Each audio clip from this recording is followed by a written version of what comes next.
Hi all, നമ്മൾ പഠിക്കാൻ പോകുന്നത് ടിമ്പറിംഗ് ആണ്. ടിമ്പറിംഗ് എന്ന് പറഞ്ഞാൽ ഒരു വലിയൊരു ട്രെഞ്ചിന് ടെമ്പററി സപ്പോർട്ട് കൊടുക്കുന്നതിനാണ് ടിമ്പറിംഗ് എന്ന് പറയുന്നത്. അതായത് ചിലപ്പോൾ സോയിൽ ലൂസ് ആവാം, അല്ലെങ്കിൽ വളരെ സോഫ്റ്റ് ആയിട്ടുള്ള സോയിലാവാം. അപ്പോൾ എന്തായാലും ഒരു സപ്പോർട്ട് വേണ്ടി വരും. അപ്പം ആ ഒരു ഡീപ്പ് നമ്മൾ കുഴിക്കുമ്പോൾ സോയിൽ ഇളകി പോകാതിരിക്കാൻ വേണ്ടി നമ്മൾ ടെമ്പററി സപ്പോർട്ട് കൊടുക്കുന്നതിനാണ് പറയുന്നത് ടിമ്പറിംഗ് എന്ന് പറയുന്നത്. ഓക്കെ, അപ്പോൾ പല മെത്തേഡ്സ് നമുക്ക് ടിമ്പറിംഗ് യൂസ് ചെയ്യുന്നുണ്ട്. എന്ന് പറഞ്ഞാൽ ഫസ്റ്റ് വേണം കഴിഞ്ഞാൽ സ്റ്റേ ബ്രേസിംഗാണ്.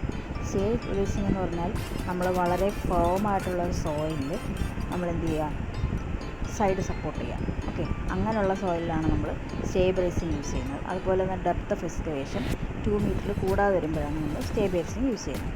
അതുപോലെ ബോക്സ് ഷീറ്റിംഗ് എന്ന് പറഞ്ഞാൽ രണ്ടാമത്തെ മെത്തേഡിൻ്റെ ബോക്സ് ഷീറ്റിംഗ് ആണ്. വളരെ ലൂസ് സോയിലാണ് നമ്മൾ യൂസ് ചെയ്യുന്നത്. അവിടെ എന്ന് പറഞ്ഞാൽ ഡെപ്ത് ഓഫ് എക്സ്കവേഷൻ 4 മീറ്ററിൽ കൂടാത്തുള്ള കേസിലാണ് ബോക്സ് ഷീറ്റിംഗ് യൂസ് ചെയ്യുന്നത്. നെക്സ്റ്റ് വേണമെന്ന് പറഞ്ഞാൽ വെർട്ടിക്കൽ ഷീറ്റിംഗ് ആണ്. വെർട്ടിക്കൽ ഷീറ്റിംഗ് എന്ന് പറഞ്ഞാൽ അപ് ടു 10 മീറ്റർ വരെ വളരെ ഡീപ്പ് ട്രെഞ്ചസ് നമുക്ക് ചെയ്യാൻ പറ്റും. ഓക്കെ, അതുപോലെ തന്നെ സോഫ്റ്റ് സോയിലായിരിക്കും നമ്മൾ ചെയ്യുന്നത്. അപ്പോൾ വെർട്ടിക്കൽ ഷീറ്റിംഗ് നമ്മൾ ചോദിച്ചിട്ടുള്ളതാണ്.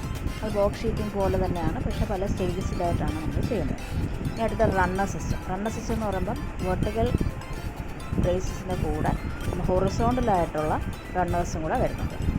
അടുത്ത ഷീറ്റ് പൈലിംഗ് എന്നത് ടിമ്പർ, സ്റ്റീൽ അല്ലെങ്കിൽ കോൺക്രീറ്റ് വെച്ച് നമുക്ക് ചെയ്യാവുന്നതാണ്. ഷീറ്റ് പൈലിംഗ് എല്ലാവരും കണ്ടിട്ടുണ്ടാവും. അപ്പം മെക്കാനിക്കൽ മെത്തേഡ്സ് വെച്ചാണ് ഡ്രൈവ് ചെയ്യുന്നത്. സ്റ്റീൽ പൈൽസിൽ വളരെ കോസ്റ്റ്ലിയാണ്, എസ്പെഷ്യലി സ്റ്റീൽ പൈൽസ്. കംപ്ലീഷന് ശേഷം നമ്മൾ എന്ത് ചെയ്യണം, അതായത് ഫൗണ്ടേഷൻ വർക്കെല്ലാം കംപ്ലീറ്റ് ചെയ്തിട്ട് നമുക്ക് പൈൽസ് എന്ത് ചെയ്യാൻ പറ്റും, എക്സ്ട്രാക്ട് ചെയ്ത് ചെയ്യാൻ പറ്റും, റീയൂസിന് വേണ്ടി. ഓക്കെ, അപ്പോൾ എന്തെങ്കിലും ഡൗട്ട്സ് ഉണ്ടെങ്കിൽ കമൻറ്റ് ചെയ്യാം.